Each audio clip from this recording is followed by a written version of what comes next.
Welcome to our Zoom webinar, our final one for our winter webinar series. I'll start by acknowledging the traditional owners of the many lands on which we meet today and pay my respects to elders past, present and emerging.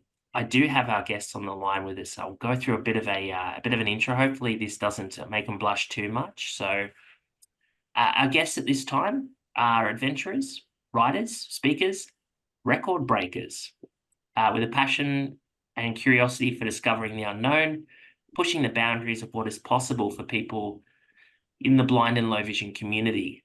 In October 2004, the couple left San Francisco Bay aboard the 32-foot Valiant Turnasol in the United States, arriving in November 2005, over a year later in New Zealand, becoming the first blind and low vision crew to cross the Pacific Ocean. In 2007, they resumed their voyage of discovery, crossing the Tasman and a new vessel, aptly named Starship, to join us in Australia, where Pam lived and worked for 10 years before returning to the States 5 years ago. We're so pleased to be joined by Pamela Habek on the line from Maine and Scott Duncan from Delaware to tell us more about this remarkable feat. Thank you so much for joining us today, you two. Well, thank you for having me. So I think I might start. We don't normally have two guests on the line with us, so we might have to do like a bit of well, Scott can answer this one and Pam can answer that one sort of thing. But what I'm really sort of wanting to know a little bit about, obviously, incredible journey. But for the context of our audience, can we start by talking a little bit about your individual sight loss? Did you start sailing and then lose your sight, or the other way around? I guess I'll start. So I'm congenitally legally blind, and so I've been blind my whole life, with no or near to no vision in my right eye and a little bit of vision in my left eye, probably somewhere in the 2,500 or 600K. Once it gets that bad, it's just hard to know. But I started sailing when I was 13 because I went to, in the United States, a Boy Scout lake. Though I wasn't a Boy Scout, they had small laser sailboats. And I knew I wasn't going to drive a car. And so it was something I could drive without a driver's license. And I fell in love with sailing at that point. And I'll turn it over to Pam. I was born with cataracts, so also congenitally visually impaired, legally blind, and had 6 eye surgeries from the time I was 2.5 to 5 years old. And then my vision stayed fairly stable. That allowed me to basically go to regular school, though I never saw one single thing that was ever written on the blackboard, so I don't know how I learned anything. But and then in 2008, while we were sailing, I had a torn retina, and then I was diagnosed with glaucoma. So there have been some things that have progressed over the years. I grew up on an island, which I also currently live on in Maine. So I was surrounded by water, surrounded by boats. Did not grow up in a sailing family, though my father built sailboats, but didn't know how to sail. But I did sail for fun with friends. Hey, so the first time you sailed together? San Francisco Bay. Oh, really? So that was your first sailing trip together? That's amazing. We spent a year sailing together in San Francisco. Yeah, okay. But we hadn't sailed before then. Yeah, no, we didn't exactly just head out under the Golden Gate Bridge for the first time, but you can imagine why I was a little bit shocked there. I was like, wow, that's like, getting your P plates in your car and then driving, across Europe. Yeah, exactly. So yeah, it's actually probably more of a surprise that we didn't kill ourselves sailing in San Francisco Bay than we did on our trip, because it's a busy harbor. Yeah. There's just a lot going on. I'm going to get into those questions too, because Sydney Harbour can be quite challenging as well. It can. Oh, your earliest memory of sailing, I'll start with you, Scott.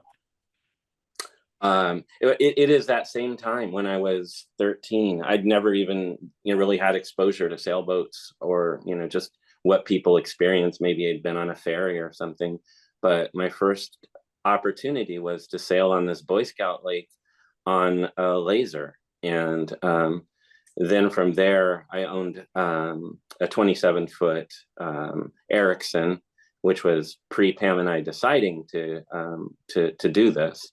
And that was in San Francisco Bay. And though that wasn't a boat that we took across the ocean, it was probably one of my favorite boats, and its name was Emily. Oh, animal, was it? Okay. Emily. Oh, Emily. I thought you said animal. I'm like, wow. No, I like that name though. And what about you? What about yourself, Pam?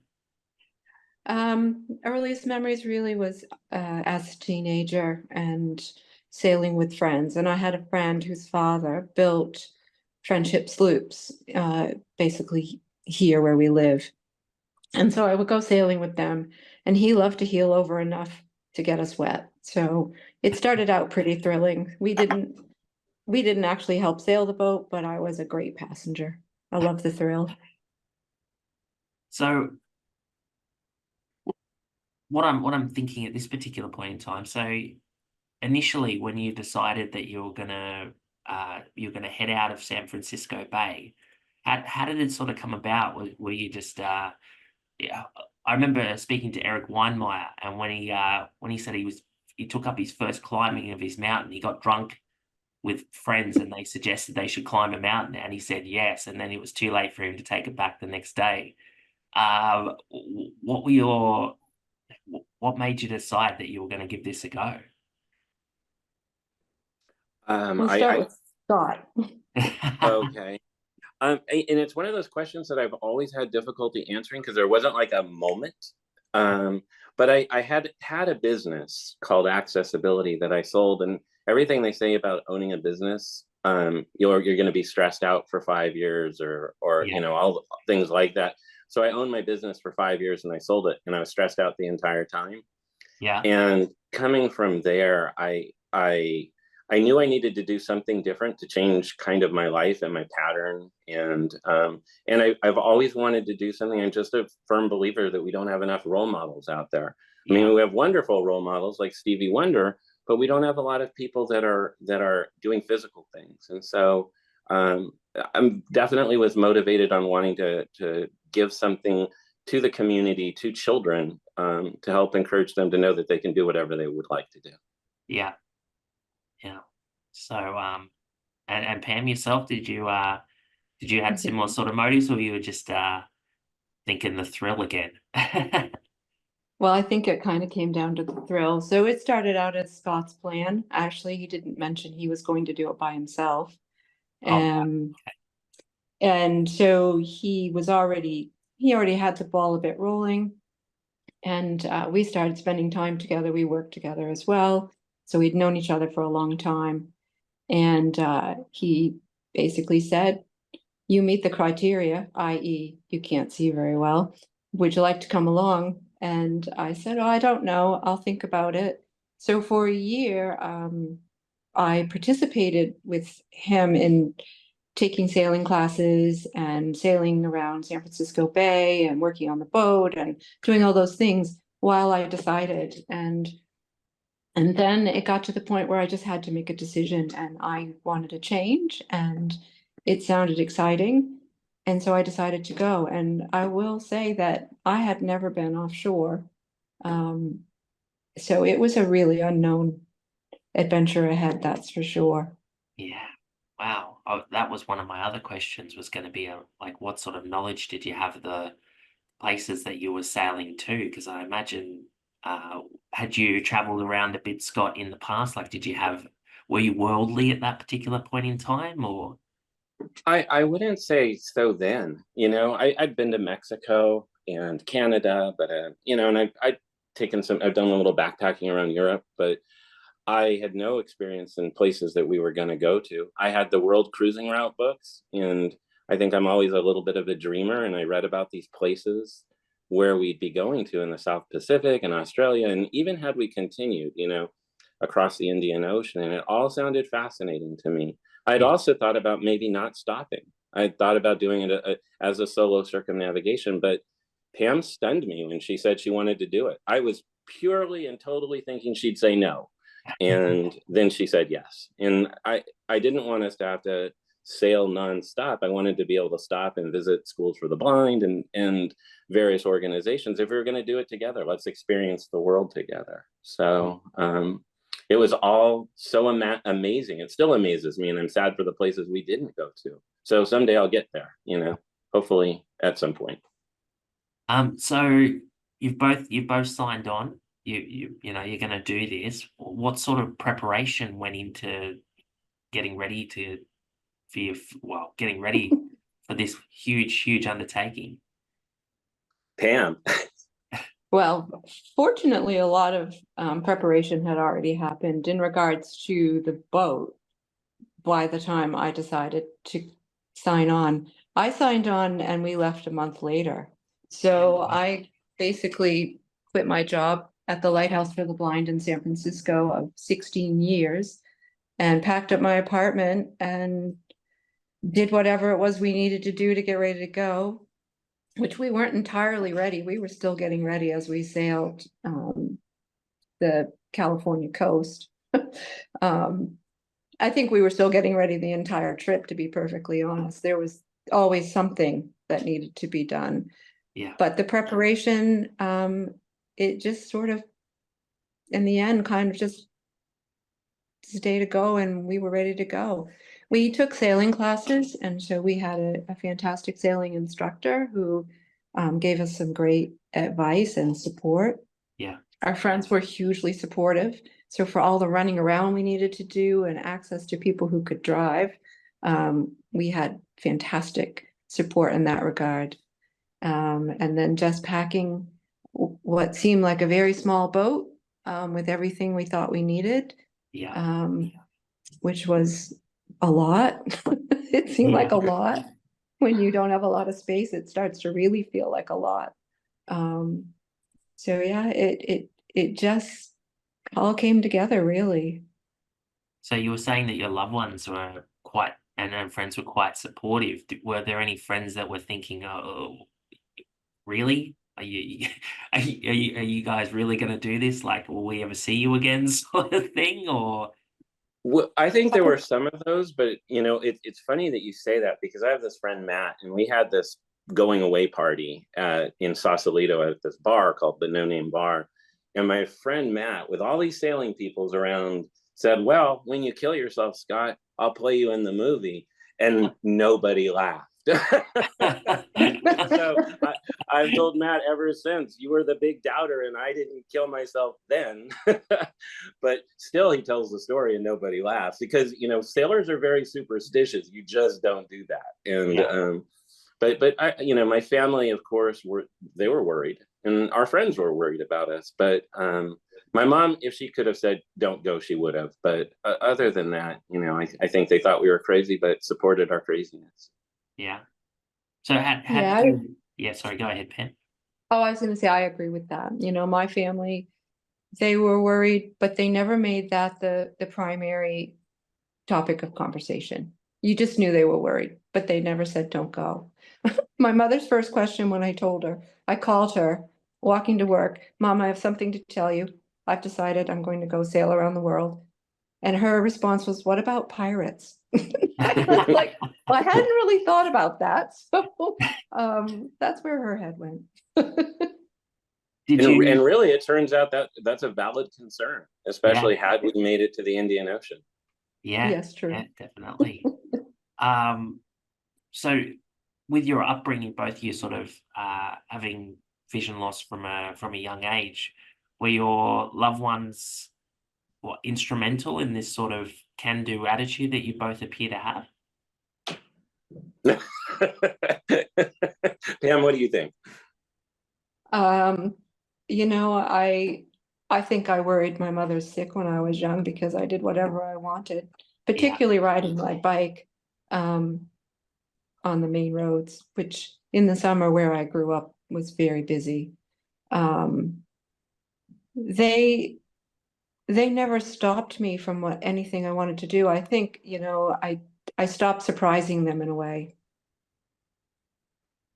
Yeah, and I mean, I think I would add that my parents sounds terrible, but my parents were probably the least adventurous people I know, and I think they dropped me when I was a baby or something because I like Pam said, I made them nuts the entire time, riding a skateboard, riding a bike, riding anything I could, be on. And while they may not have ever approved, they didn't stop me, and I think that's a good thing for if there are any parents of visually impaired people that I believe that a lot of times caring too much can definitely stunt the future of somebody who does have a disability. Sometimes you just gotta have white knuckles and let them do crazy stuff.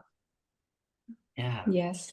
And Jordan, I'd like to add one of the things I was thinking about today that I'd like to mention is I did grow up on an island in a small town in Maine with absolutely no resources for the visually impaired, nor were there any other visually impaired people or kids. So I was a bit of an anomaly that no one really knew what to do with me. Yeah. So they just treated me like everybody else, Yeah. because there wasn't anything to really make it different. Yeah. Until I was in high school and I got involved with the Department of Rehabilitation on a very minimal basis. And they gave me a large print algebra book that was 16 volumes and giant Yeah. sheets of paper. And I was embarrassed to take it to school, so I would not take it.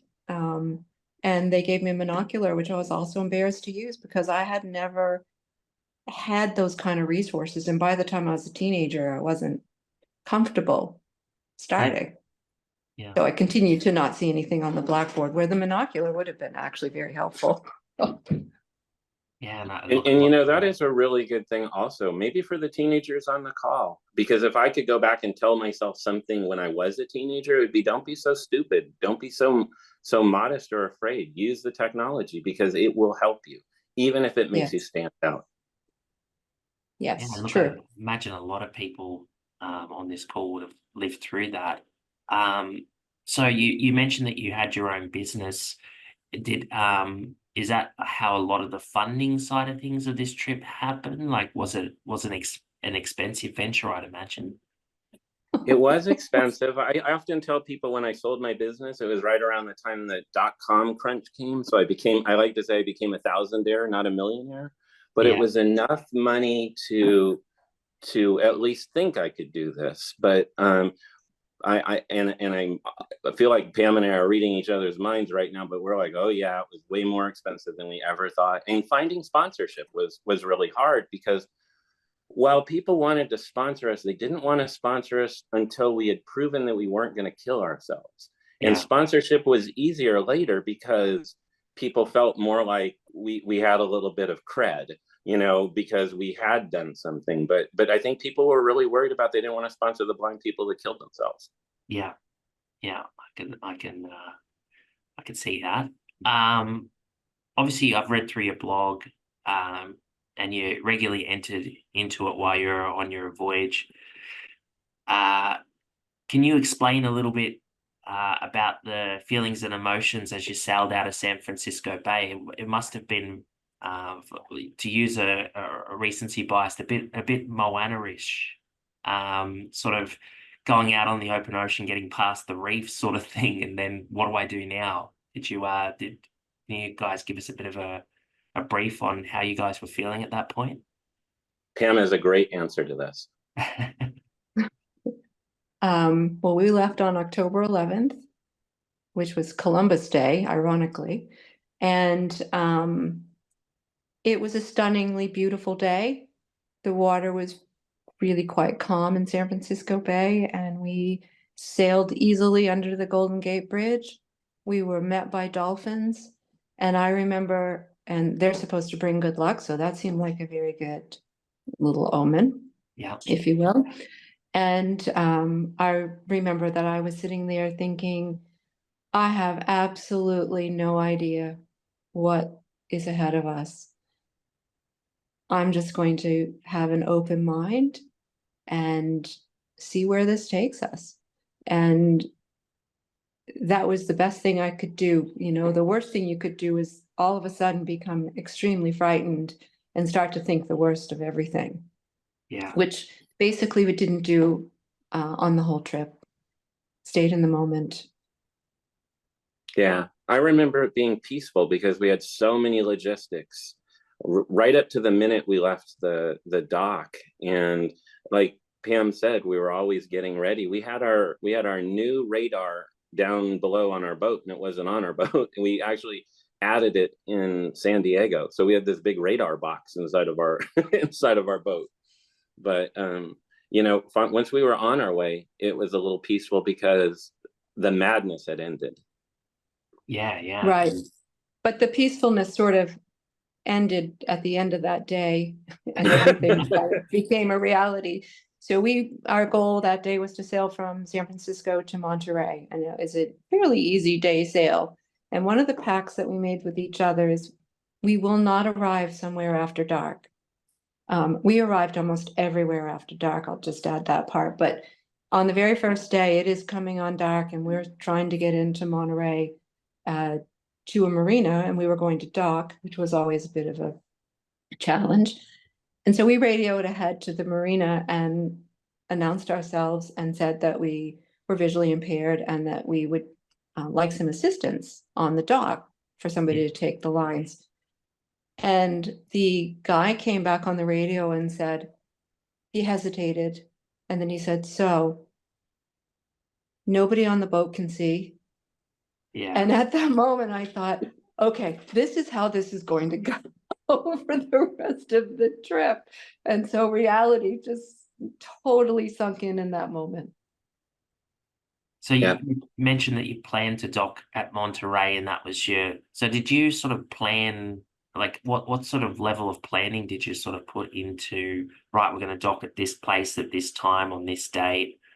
And did you find yourself struggling to meet that as a consistent thing, or was it just here or there while you were just getting started? I hadn't thought about this until just now, and Pam, correct me if I'm wrong about the actual saying, but there's a saying that says something like sailors don't make plans, they have intentions. Right. And you never, we were always planning what was going to come up next, but had we done some of the things, we would have sailed from Acapulco to Tahiti, and we ended up leaving from Puerto Vallarta for some medical reasons. Yeah. Nothing ever seemed to go exactly as planned, and yet some of those variations were some of our best memories too. Yeah.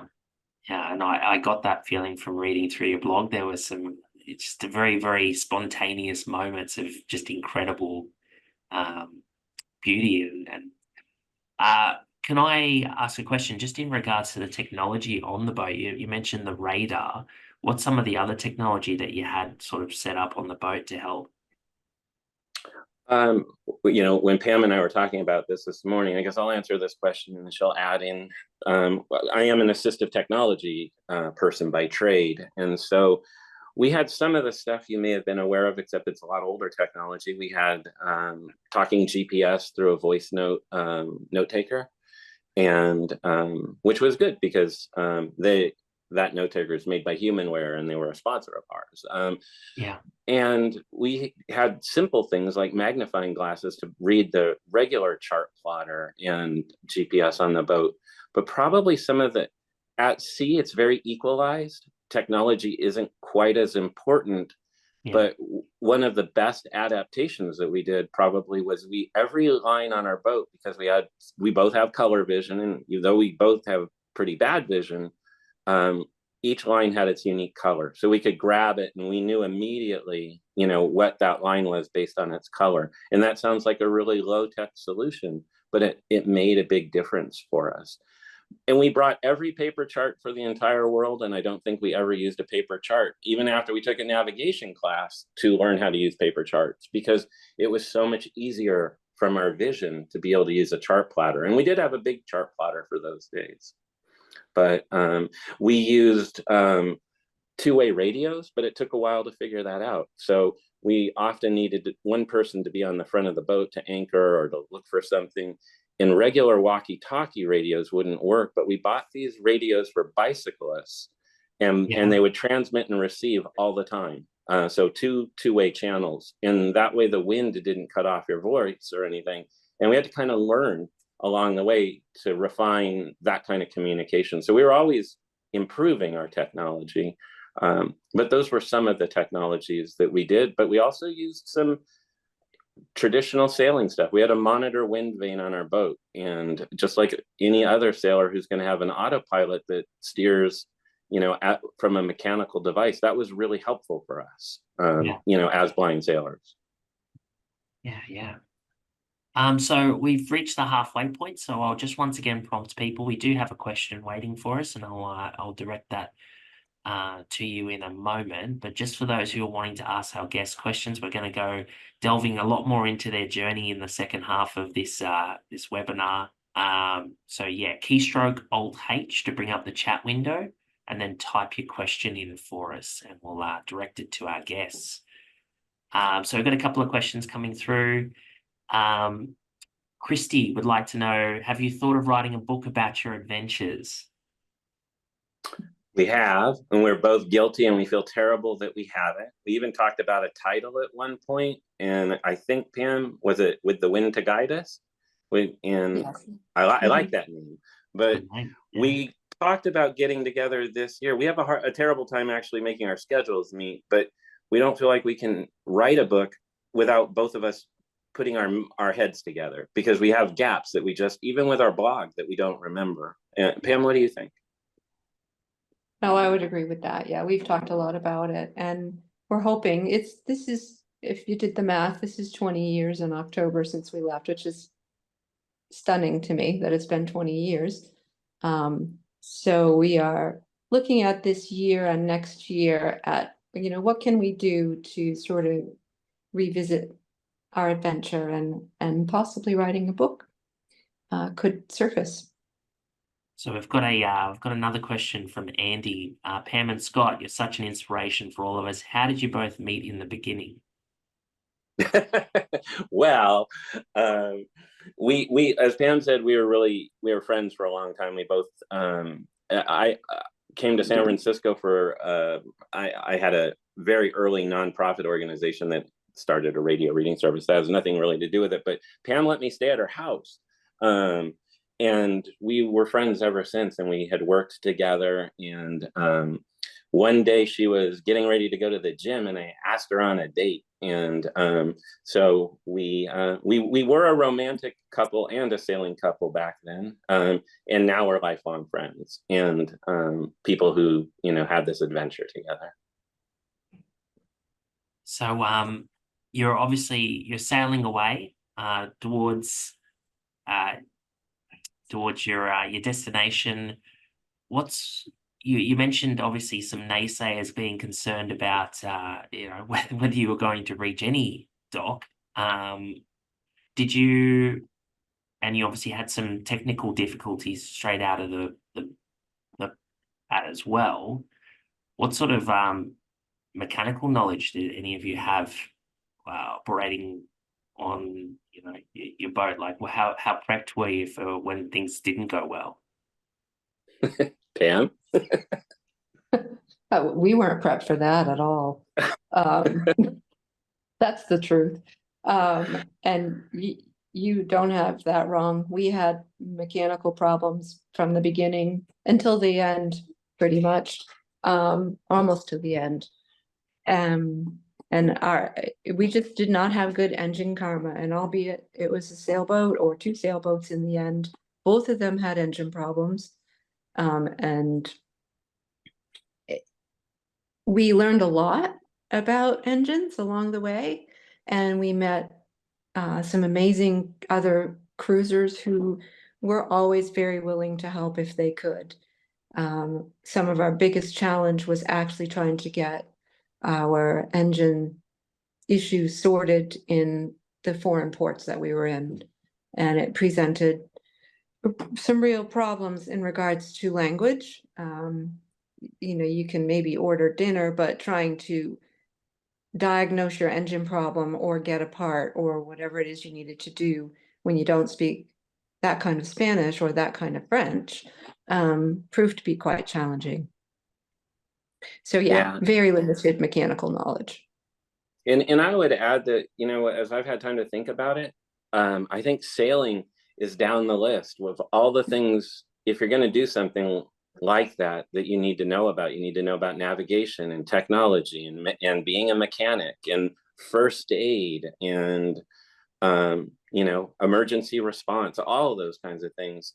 And somehow the sailing part sometimes is the easiest piece. But our sailing instructor, Arnstein, said, you're going to leave and you're going to think you're ready and you're not going to be ready. And you'll know that once you do it. And that's okay. But when he didn't think we were ready and we thought we were ready, he told us. And we didn't leave the first time we thought we were ready to go.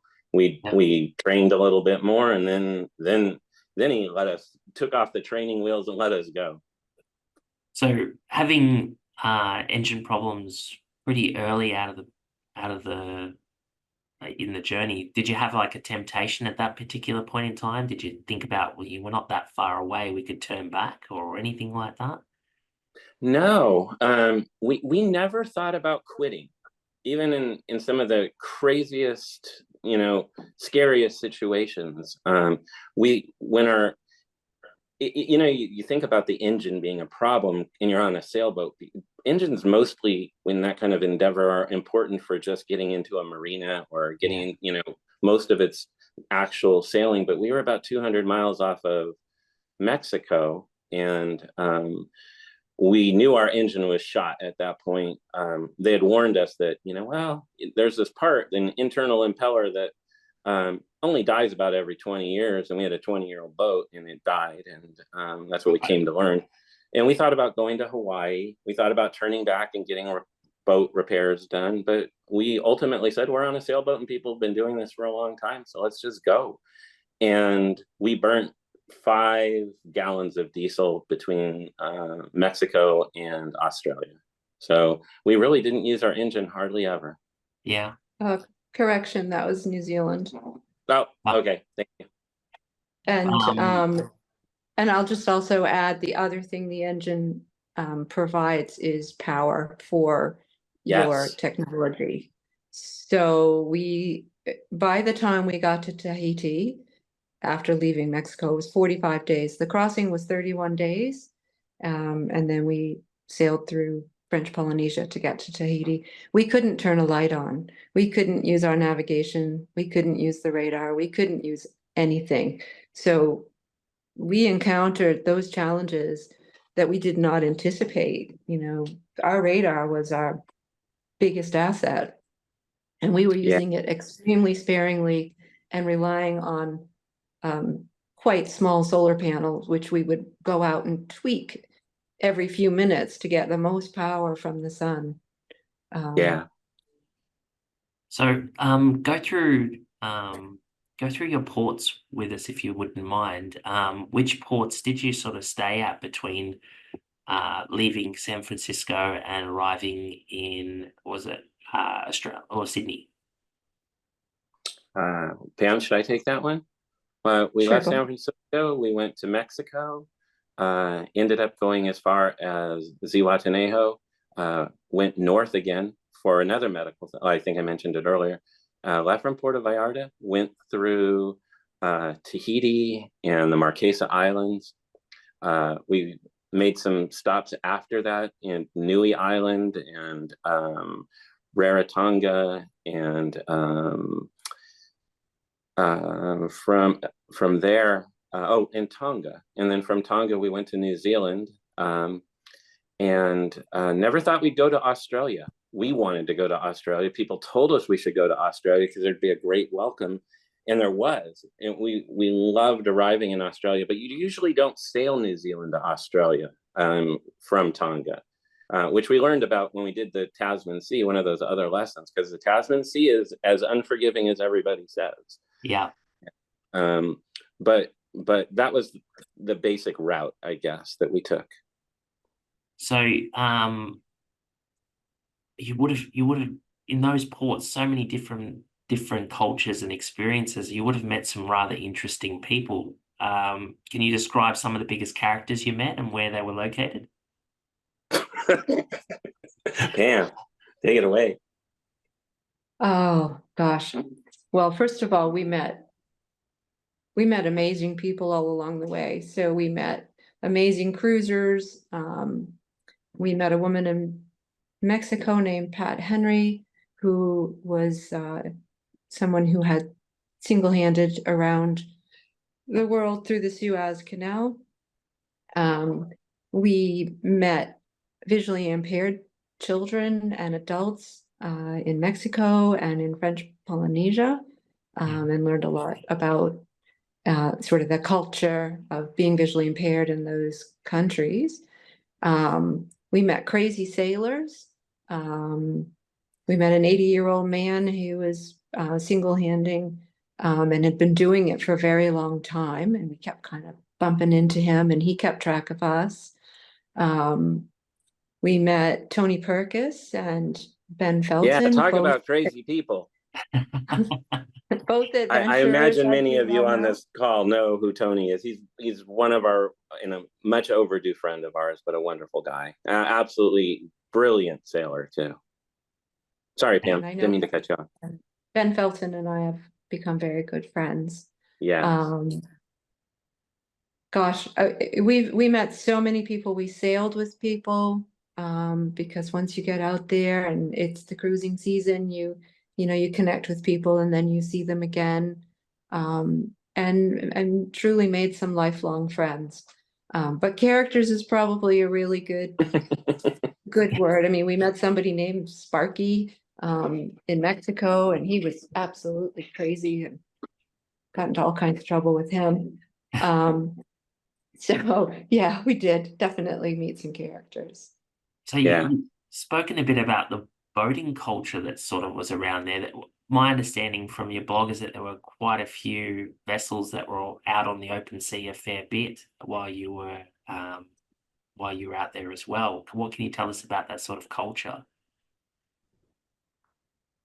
Scott, go ahead. It is. It's here in America, some people will travel in motorhomes around from park to park and meet people, at various campgrounds. And sailing can be that way. There are people who don't sail that far. I kind of like to say there's the 5%, and then there's the 5%. There's the 5% of people who say they're going to sail around the world and never do, and actually do it. And then of those 5%, there are the 5% that actually leave a shore and try to cross an ocean. But there are more people out there doing it than you would think. And when you run into these people in these various marinas, it's like traveling in a motorhome, except you're on a boat.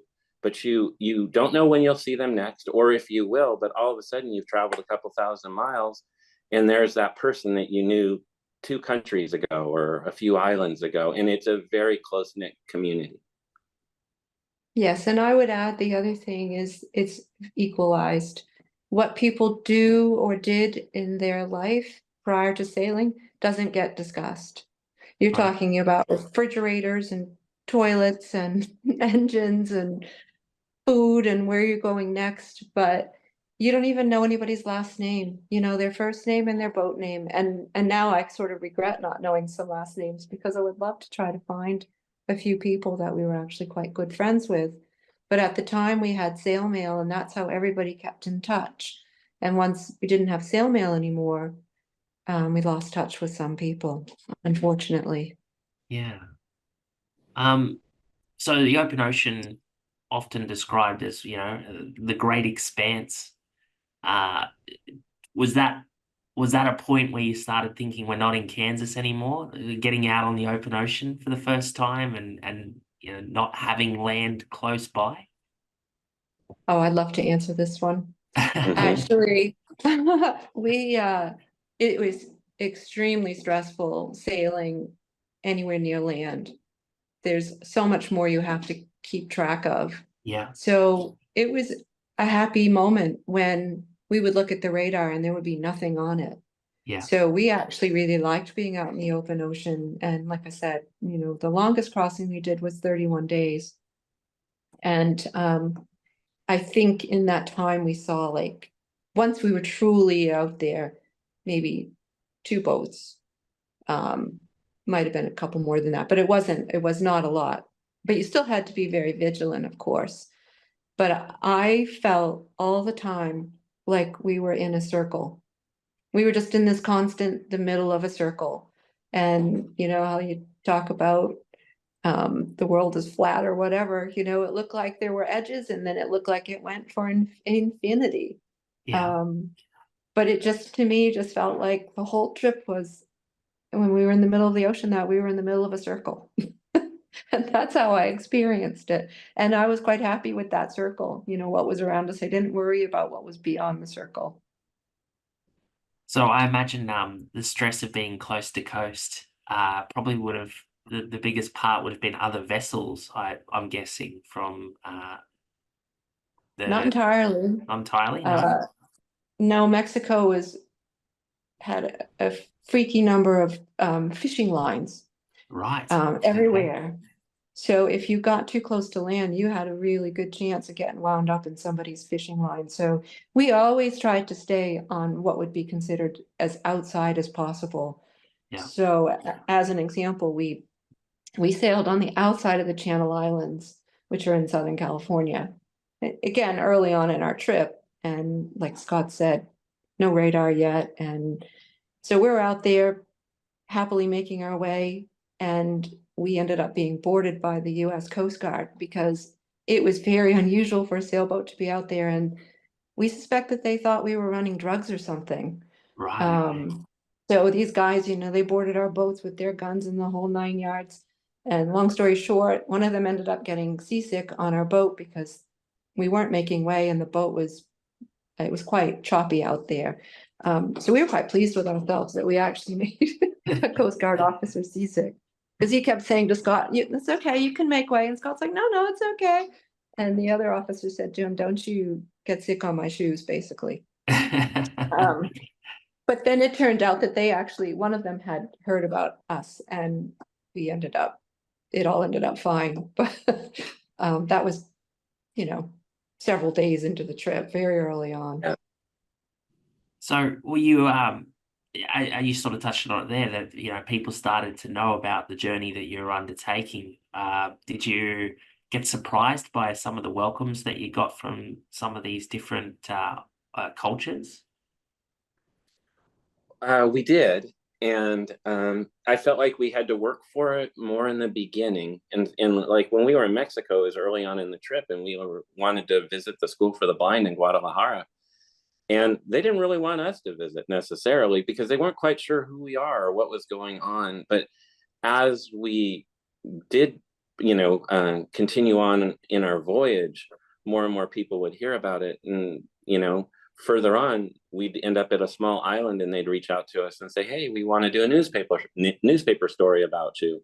And we were pretty surprised that people actually did know that we were coming and who we are. And I remember this one person who said, Pam, help me with this story, but I think it was a woman whose husband was a fishing person in this small island. And she said, my husband now feels more comfortable to go out further to catch bigger fish. And we never would have ever thought that we'd make that kind of impact. But as far as, people knowing about our story and warm welcomes, there couldn't have been a warmer welcome than we had in Sydney, in Australia. It was probably one of the things that Pam and I will always most fondly think about. Even though we went to a number of places actually after Australia, we ended up in New Caledonia and Vanuatu because we were near the Solomon Islands, Papua New Guinea area when Pam had the torn retina.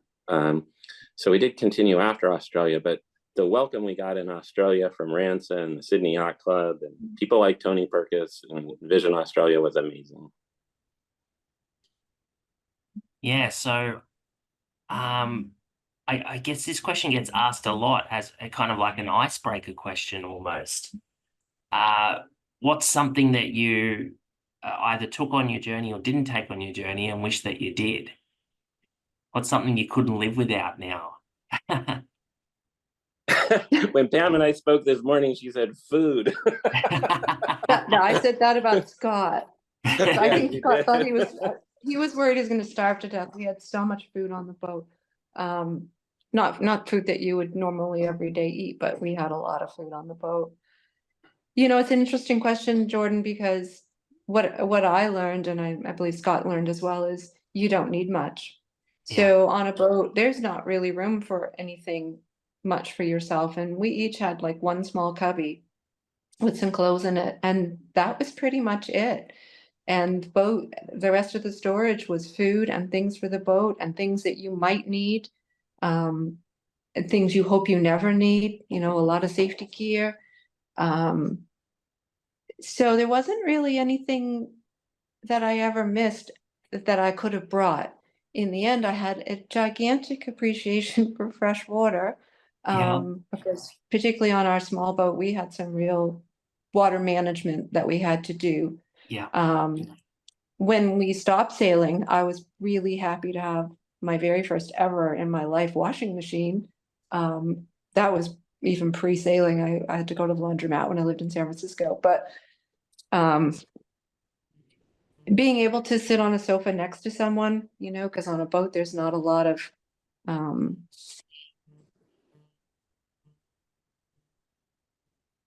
ways that you can do that. I think I've done something. No, you're back now. Oh, Yep. there I Might am. just turned your screen off. Is my Yeah, video we on? can still hear you though. I don't know what I did. As you know, I'm holding my phone. I think I accidentally touched something. Here we go. Yeah, there we go. Yeah, There we go. we got you back. Yeah. You're back. Sorry about that. Maybe a better sailor than I am with technology. I'm not sure. So I guess what I want to sort of conclude with this webinar, because we are getting pretty close to the end. A lot of what you've spoken about has been very, we focused on a lot of the positives. I'm going to go with two questions. I'm going to go one question: what was something that you witnessed or experienced that you'd never thought that you'd see and never seen again? And what was one of the scariest moments involved on this trip? Pam, why These don't are you two- do, because I think I know what you're going to say for the beautiful or neat thing you saw, and I'll take the scary. Okay, but I have good scary too. Right, I know. But I'll go with the beautiful. I think one of the most two things came to mind very quickly when I read your question this morning. And one was when we were leaving the Northern Hemisphere and entering the Southern Hemisphere, the constellation, the Big Dipper, just kept getting bigger and bigger and bigger. It was more than a large print constellation. It was like it was under a magnifying glass, and it was absolutely amazing. And for somebody who had never actually been able to see the Big Dipper, it was incredible. The second thing was we were becalmed for 5 days at the equator.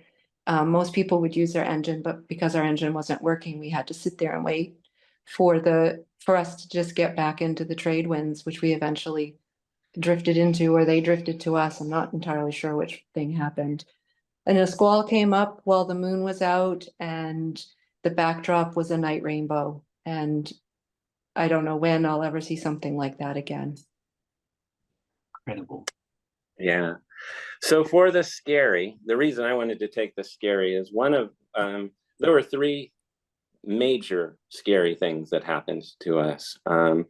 One, we were, it was after a storm and we were on the Coral Sea, and we got hit by essentially a rogue wave. And I was just coming up the companionway and I was just clipping my harness onto the boat, but I was a little farther than I should have been into the cockpit, and the boat got knocked down. So completely 90 degrees, mast in the water, knocked down. And it ripped the bimini off the top of the boat. We lost a bunch of Crocs. We lost some GPSs. We lost a couple monoculars, and almost lost me because I wasn't clipped in, and I luckily grabbed something, and I was still on the boat, and Pam was down below, and she didn't think I was still there. Yeah. I think it scared her because, her sailing partner might have just been washed off the boat. It didn't scare me as much when it happened because it was just so wild. But once it did happen, I was pretty shaken.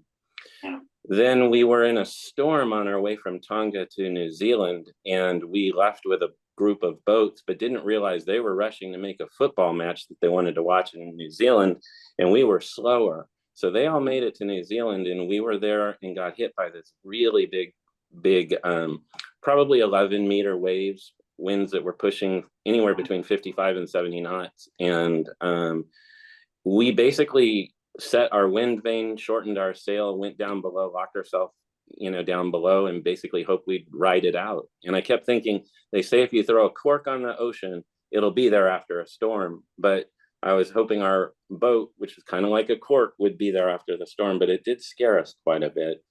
And there was one point where I had to dive under the boat and unfoul the prop, and I had to basically tie myself on a line to the boat, put scuba gear on, and crawl underneath the boat while the wind was raging and the boat was moving. Even though we weren't making way, the boat is still moving and the prop is spinning down below, and it was crazy. And so Pam had the experience of not being sure if I was going to come back on the boat, and so she was scared too. Yeah. And that was unnerving. But those three things stand out as times where I did wonder if we'd make it. Yeah. So, And I'll add to that, Jordan, that one of the things that we said to each other when we left on this adventure was we knew that if one of us ended up in the water, the other one would not be able to save the other person. Yeah. And though you can say that to each other, the reality of that would have been an entirely different experience, I'm sure. But we had to kind of believe, we had not kind of, we had to believe that was true. And when Scott went under the boat, it was in the Tasman Sea, mind you. And he came back, he had the experience of being under the boat with a knife cutting the rope free from the prop. And his worry was that he was going to cut himself and a shark was going to eat him. That's what he said. Meanwhile, my worry was I was on the boat by myself in the middle of the Tasman Sea. Yeah. So, yeah. So back onto the amazing feat, you obviously reached New Zealand, first low vision or blind couple to cross the Pacific Ocean. Explain some of the feelings coming into that port for us. I know that you had a bit of an arduous trip over by the sounds of it, but there must have been quite a hell of a feeling of achievement. Yeah, Pam, what do you think? We were beside ourselves. We were exhausted, but we were absolutely elated. We were met by a couple of reporters. Mind you, our destination was Whangarei, which the marina is up a 14-mile river, and it was a real challenge getting up there. We did have support from the Coast Guard and then from a lovely fishing boat, or a lovely guy on a fishing boat. But it right to the bitter end, it presented us with some challenges. But once we were there, we were beside ourselves excited. Yeah, absolutely. And we were talking about this afternoon, but we had picked up some passengers, cockroaches, probably in Mexico, and they really made themselves known, but from Tonga on or so. And we were really glad to get our boat free of cockroaches. so we were happy for a lot of things, when we reached New Zealand. So obviously, you changed boats at New Zealand, and you did join us in Australia. And Pam, you obviously became a Australian citizen, and you worked here lived and worked here for 10 years. So we're going to claim you as Aussie. Thank you. So look, I want to if you're watching the American politics, you may see me sooner than later. I'll just say that much. We won't get into it. Awesome. Actually, Jordan, I have a question for you. Do you hear the Australian accent in Pam? Because I hear it all the time, and it makes me laugh. Yes, I do. And she sent me an email this morning saying "G'day." I'm like, ha, brilliant. Love it. Thank you. And it's mixed in with a little bit of a Maine accent, so she really does, have a unique accent overall. So, look, I want to take the opportunity to thank you so much for taking the time today. Obviously, an amazing feat. I'll obviously share the details of your blog for those who are jumping on that would like to hear a lot more about your trip, because it's difficult to cover all of that time in 1 hour. You can probably appreciate that, but once again, thank you so much for joining us. Yeah, what a remarkable feat. And I will mention that if anyone wants to read our blog, our website is www.blindsailing.com. And while it's a less than remarkable website, needs some work, it does link to our blog, and it's hundreds of pages of either excitement or boredom, however you interpret it, but it is very detailed. So though we haven't written a book, a lot about our story is in that blog.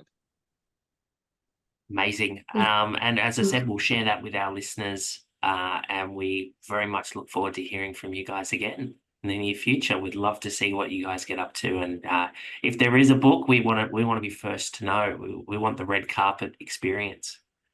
Absolutely, and we are toying with the idea of going across the Atlantic at some point. So we'll see. Wow. And there might be a reunion passage for Pam and I. Amazing.